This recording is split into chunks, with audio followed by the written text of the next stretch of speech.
All right, thank you for joining again. Okay, so we are done with the importance of business English. So we will proceed to the next topic. Okay, so we already know that English is the main language in international business. Then why we need to teach them business English? Why not just teach them to speak English or what we call general English? Why we need to teach business English and not the general English? Okay, teachers, do you have idea?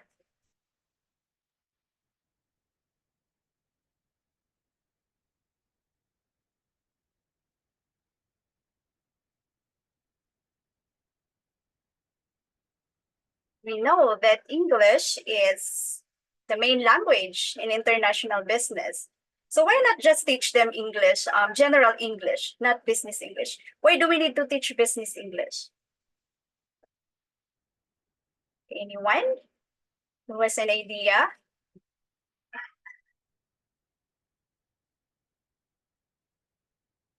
Okay, how about let's hear from Teacher Nem. Do you have an idea?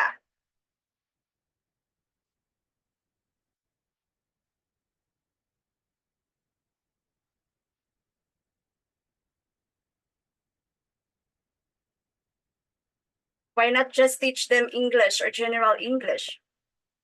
Why we need to teach business English instead of just it is just the same actually. So English is the language in international business. Yes, teacher Nam?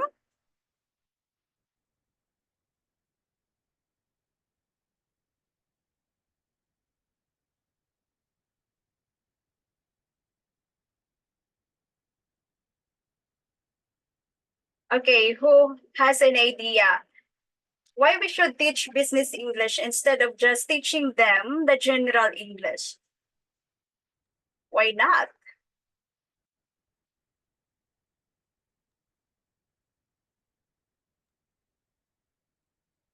Okay, teacher Roslyn, do you have an idea?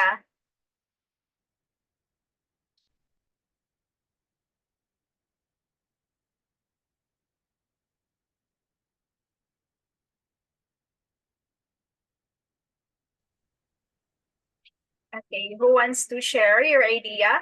Why we should teach Can I business English? can I try teach teacher Yeah, Lee? sure. Yeah, sure. Yeah, sure. Okay.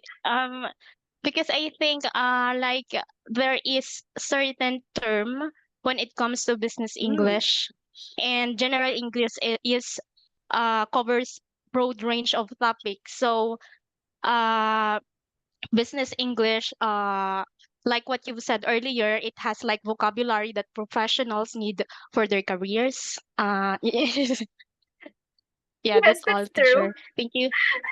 Okay, thank you, Teacher Lee. That is correct, actually. Yes, that's true. Hello. There are. Yes, Teacher Chelsea, do you want to add? Okay, try lang po teach. Okay, It is the sure. it is the total package of how you teach the students to help them develop on how to communicate well. It is the Mm, total package to help them communicate well. all right. Try lang po. Okay. Okay, yes, Okay. that's true. Okay, thank you, Teacher Chelsea. Okay, that's true. It will business English is better if we our students is professionals who do business or those entrepreneurs. Okay, so why we will not teach them general English? Of course, just like what Teacher Lee, there are terms that is different from our daily conversation that we use to the business world. So that's why it is not good that if we will just teach them the general English. Because why? General English focus on daily conversations actually. Well, business English, it talks about everything, how to talk professionally at the meetings, at the proposals that we do. That's why we need to teach business English, not just the general English. Okay, so now let's identify the difference between general English and business English. So let's start from this part. So for the first part here, okay, so in business English, it emphasizes specialized vocabulary and jargon relevant to the business world, such as terms related to finance, marketing, management, and industry-specific language. So this is what we can learn in business English. This is what our students will learn if we will teach them business English. Now, how about in general English? What is the focus of general English? Anyone who wants to share? Communication, ma'am. Okay, that's true. That is our daily communication. General English, it focuses on everyday vocabulary used in daily life situations, such as conversations about hobbies, food, travel, and personal experiences. So those are the things that we can teach to the adult students who doesn't or who are not interested about business. But if our student needs needs to learn English for their job, for their business, then it is better to teach them business English. Okay, for the second reason why we need to teach business English is the cultural sensitivity and etiquette. In business English, it requires an understanding of international business etiquette, cultural differences, and appropriate behavior in various business contexts. Now, teacher, how about general English? Did you say that there is no understanding about etiquette, about being good? Okay, so what is the difference about cultural sensitivity and etiquette in business English and in general English? Who can share your idea? What is the cultural sensitivity in general English?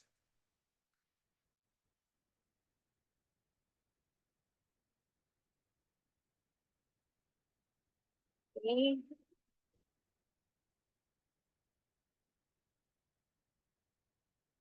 Anyone wants to share your idea? We're talking about cultural sensitivity. What is the difference of the cultural sensitivity of business English and general English? Wants to share your idea or information?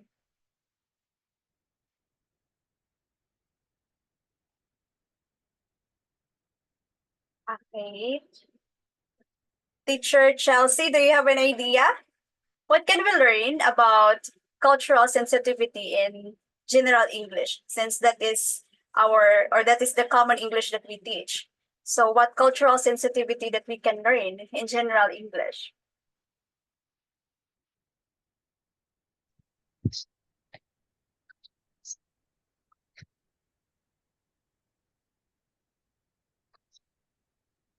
Hey, who wants to share? Teacher Lee, do you want to say something? Do you want to share? Um, wow, it's really interesting. Okay. Our Okay. topic today is well, but I think uh teacher, can you repeat the question? I will try Okay. my So, best to answer. yeah, Based on sure. Okay, so you can see here in the screen the cultural sensitivity and etiquette in business English. Now, what do you think is the cultural sensitivity and etiquette in general English? I think general English is like more focused on like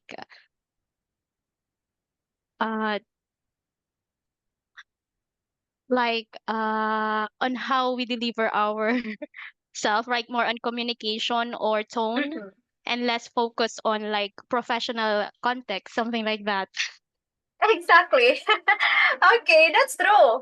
Okay, if we say cultural sensitivity and etiquette, of course, general English also have that. We also teach being respectful, being good to others in general English. However, in business English, it talks about the things or the cultural norms in business, of course, because we're talking about business English. So in business English, this includes knowing how to address superiors, so how to address the superiors since you are co-workers. Okay, so conduct oneself in meetings. So those are the cultural sensitivity that we can learn in business English that we cannot use if we are not in business world, that we cannot use if we will use general English.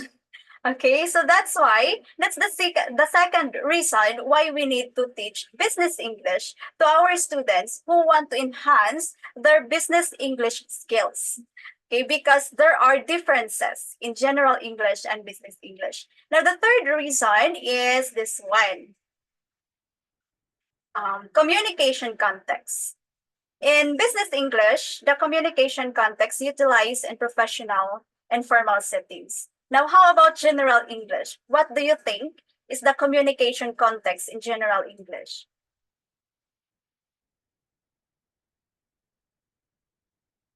Hey, who has an idea?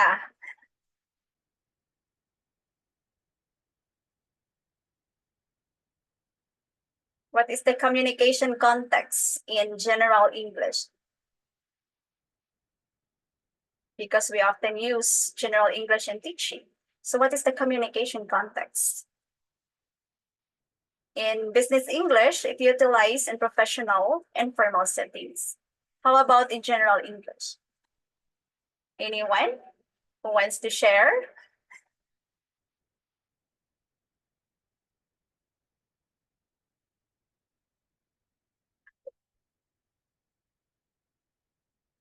Let's hear from, wait. Teacher Jazz, do you have an idea? What is the communication context in general English?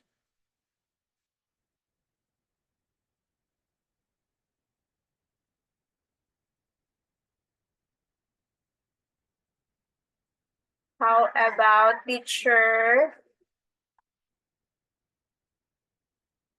How about teacher Marian? Since we use general English in teaching every night and every day. So what is the communication context in general English? Why we cannot use it in business world? Who has an idea? Hello, Teach. Okay. Okay, so I believe, Teach, that when we are going to say business English, it focuses more on specific goal, which is about improving or learning about more in business or in commerce of connecting this, which is connecting the skills, because we all know that the English is our second language, and it Yes. is being used as universal language. So that is why in English what do we call this? In English, business teach is it is more focused on improving professionals. So that is the goal. So wherein in general English, there are a lot of goals that being focused. So not just in different from business English, it only focuses, or it has a specific goal, wherein the general English is it has a lot of goals, which is attaining the goal of communication and many other aspect about English. Unlike with the business English, it focuses more on specific goal, which is improving in.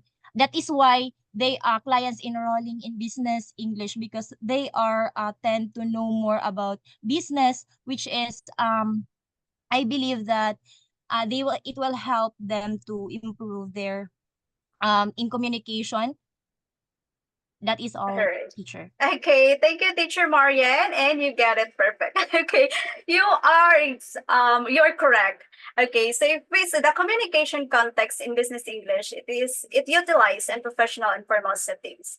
That includes communication and meetings, presentations, negotiations of your clients, and also business interactions. So that is a difference. While in general English, it usually casual. We can use it in casual conversation, social, and also informal settings. So that's the difference. And that is also the reason why we cannot teach general English to people who want to learn or who want to excel in business. Because general English is only used for casual, social, and informal settings. However, in business English, it is the communication that we use is more on business, of course, and negotiations, proposals. So that is the difference in communication context.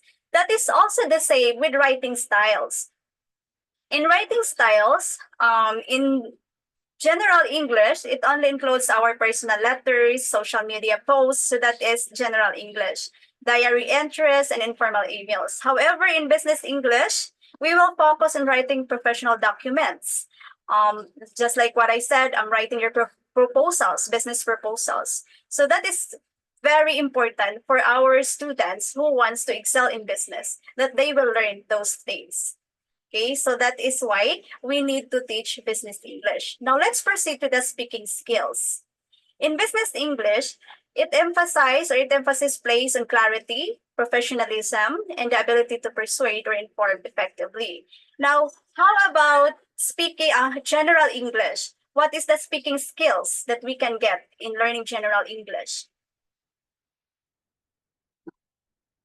Anyone?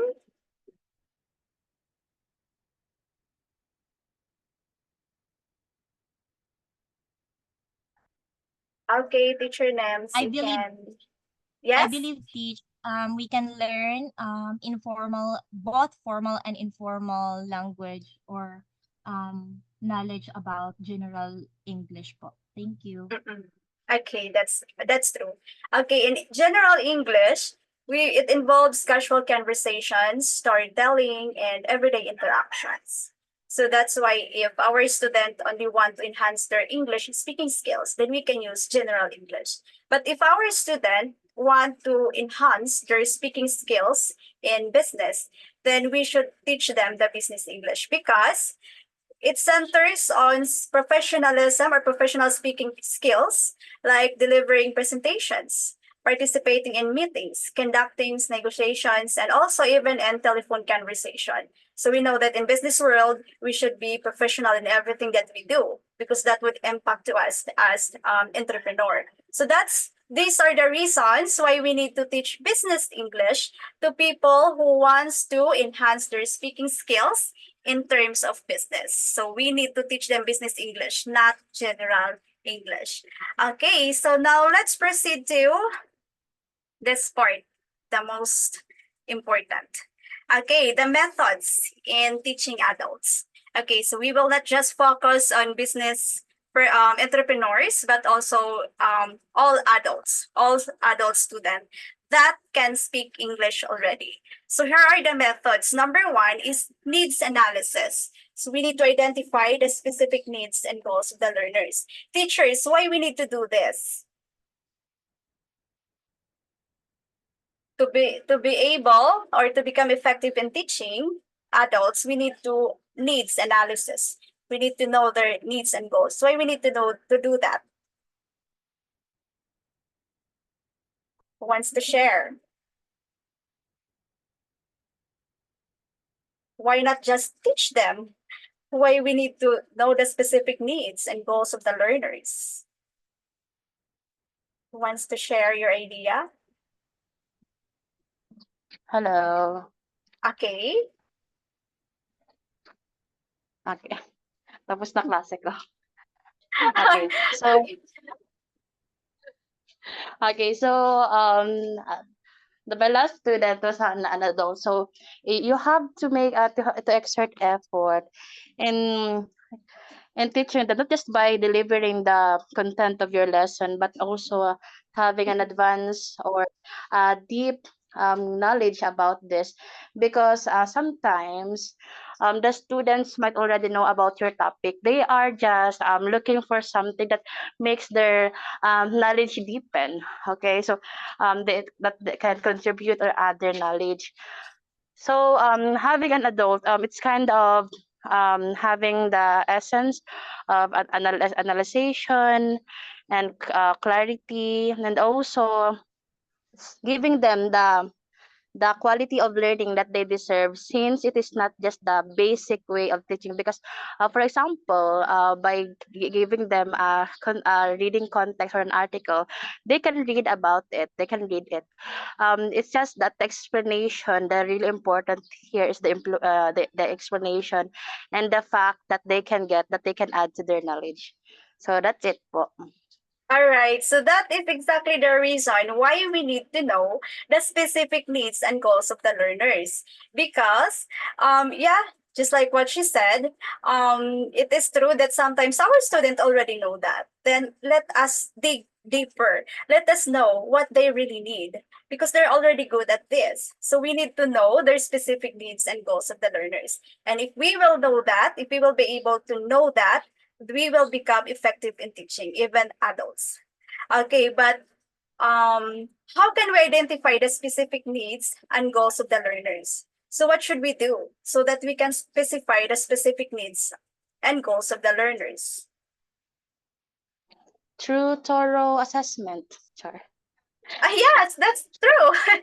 Okay, so we need to assess them. Also, we can conduct some activities like some interviews or, yes, just like what you said, assessment to understand the learner's current proficiency levels. And we should know that time by the time that we conduct trial classes. So by the trial classes, let's make sure that we already know what is their needs. Okay, that's the reason why we have trial classes, so that we will be able to know what is the student's needs. So that is for the number one, methods in teaching adults. Number two is curriculum design. Develop a curriculum that addresses the identified needs and goals. So if I am not mistaken, all of us know how to make lesson plans.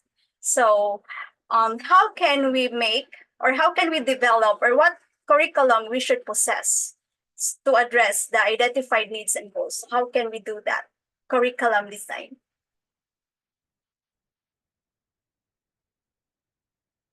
Because we should not rely on the learning materials that we have. So we need to make our own curriculum design. So we need to develop a curriculum that addresses the identified needs and goals, since we already know in number one, we already know their needs. So for number two, we need to make a step. We need to do something to provide their needs. So how or what curriculum you should possess, or what curriculum you should design for that? Or how will you create your own design? Anyone who wants to share your idea? How will you make your own curriculum design to address your student needs?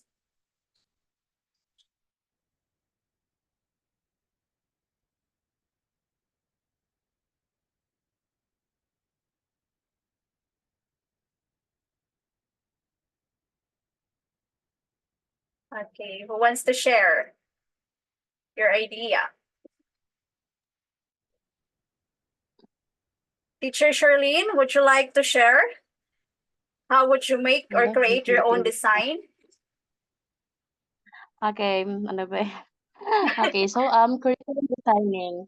Okay, curriculum designing as my based on my experience after a thorough analysis through assessment, we modify or we make our own curriculum design based on the needs and how you're going to cater your client, okay, or your student. So here Yes. you are just, for example, what I do is I am assessing their level, okay, assessing their level, Mm, what they don't know, what they the idea that they have, and how I can contribute or how I nurture it.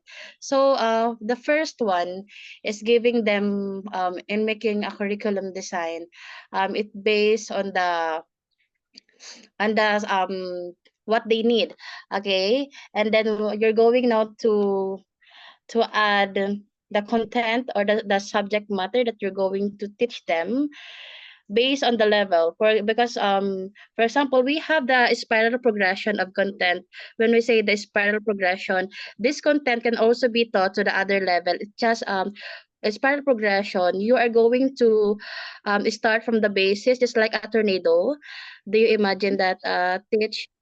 Okay, so yeah. just like in a spiral progression, instead of going in the upward, okay, you are going now to the root, okay, so from the basic spiral progression curriculum, all of the contents can be taught from first level to the higher level. But then, since you are going that you assess the needs, okay, you're going to make the content easier. Okay, so for example, if this content you understand it within 1 minute, you're going to assume that this content will be taught and will be absorbed by your student within 3 minutes. Okay, so that's how I make a curriculum and content to my students.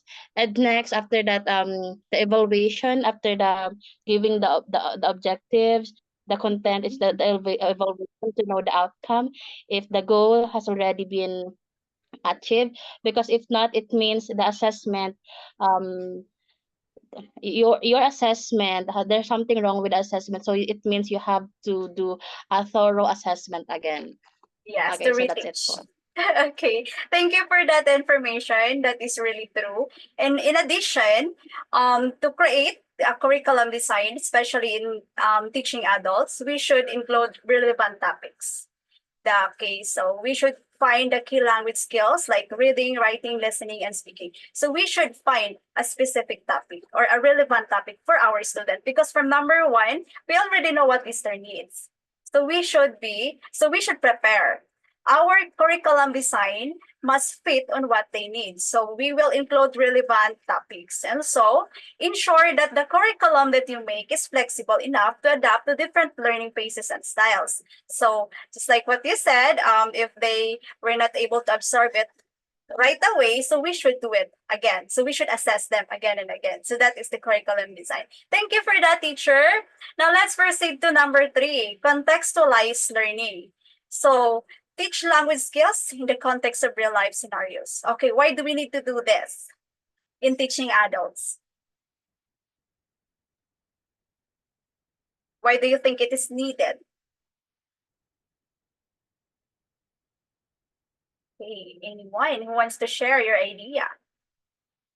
Why it is needed or necessary? Teacher Chelsea, you want to share your idea?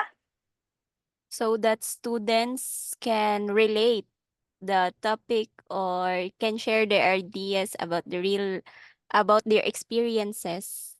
That's it, Okay, teacher.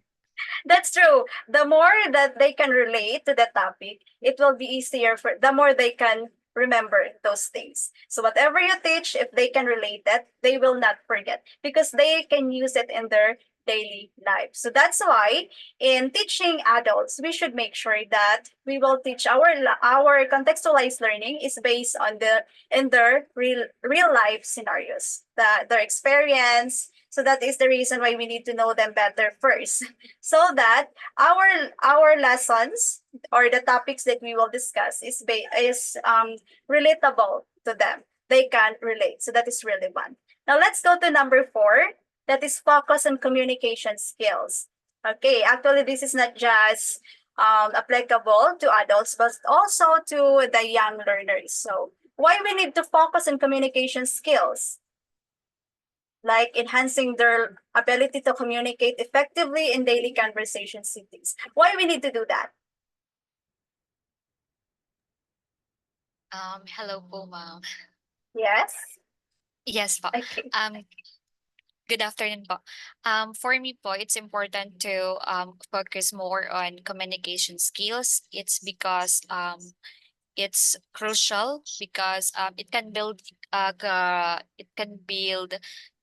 relationship from the teacher and to your students as well.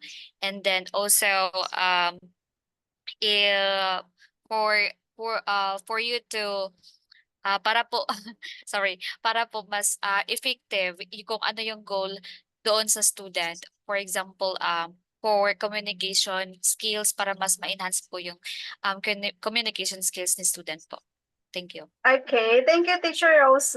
Okay, so that's true. So, and also in addition, if we want to enhance the ability of our students to communicate, during classes, we should not make a teacher-based education. So we should put our students as center. So we will make it a student-centered learning. So how? So instead of talking as a teacher, so we tend to talk a lot. Okay, but in teaching adults, let's make them talk. Let's make them, or let us allow them to speak what they want to say. Okay, so that they will be able to enhance their ability to communicate. because we don't need to explain to them one word for word. We don't need to explain to them everything, but let's just ask their opinions and let them talk. Okay, so in teaching adults, it is not the teacher who will talk a lot, but it is the student. So let them talk and talk so that their communication skills will be enhanced. Okay, so that is number 4 methods. For number 5, actually we have 7 methods, and then we will proceed to the methods in teaching 0 level adults. Okay, so for number 5, practical application, sorry. So apply learned skills and practical real world scenarios, sorry. Okay, actually it is just the same with number 3. Okay, so let's proceed to number 6, assessment and feedback. Okay, why do we need to do this? Even our students are adults. We usually make feedbacks to our students who are young. We will say like this, like that, but why also it is important why it is needed to assess and give feedback to our adult students. Okay, you can share your idea why it is very important. Hello, teacher. So that Yes. we can assess if they really understand the lesson or the topic. Sure, that's true. That's it, So teacher. yeah, so we need to assess, we need to test if they really understand. And then that's the time that we will give relevant feedback. So that's true. Okay, now let's proceed to technology integration. In teaching adults, this is very important. But why do you think this is important? Technology integration.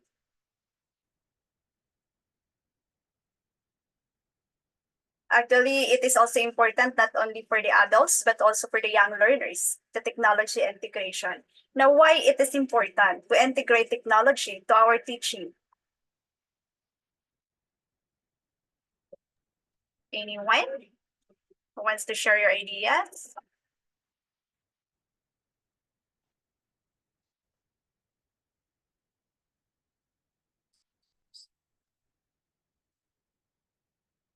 Teacher Charlene, do you have an idea why technology integration is important?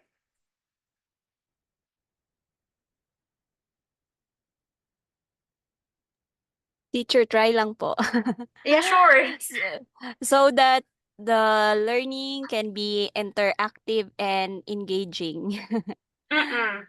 Okay, So that that's it true. will make the learning interactive and engaging po. Yeah, That's we are it. all, yeah, that's correct. Yes, Can I teacher add, ma'am? Charlene. Yeah, sure. Okay, so we have to use technology integration, use it every time that we have class because um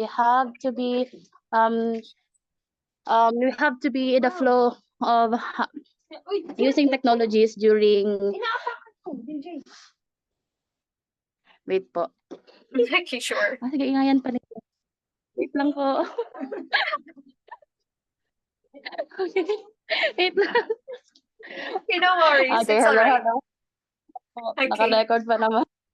Okay, so we have to use them because, for example, 21st century, we have a lot of state-of-the-art existing. True.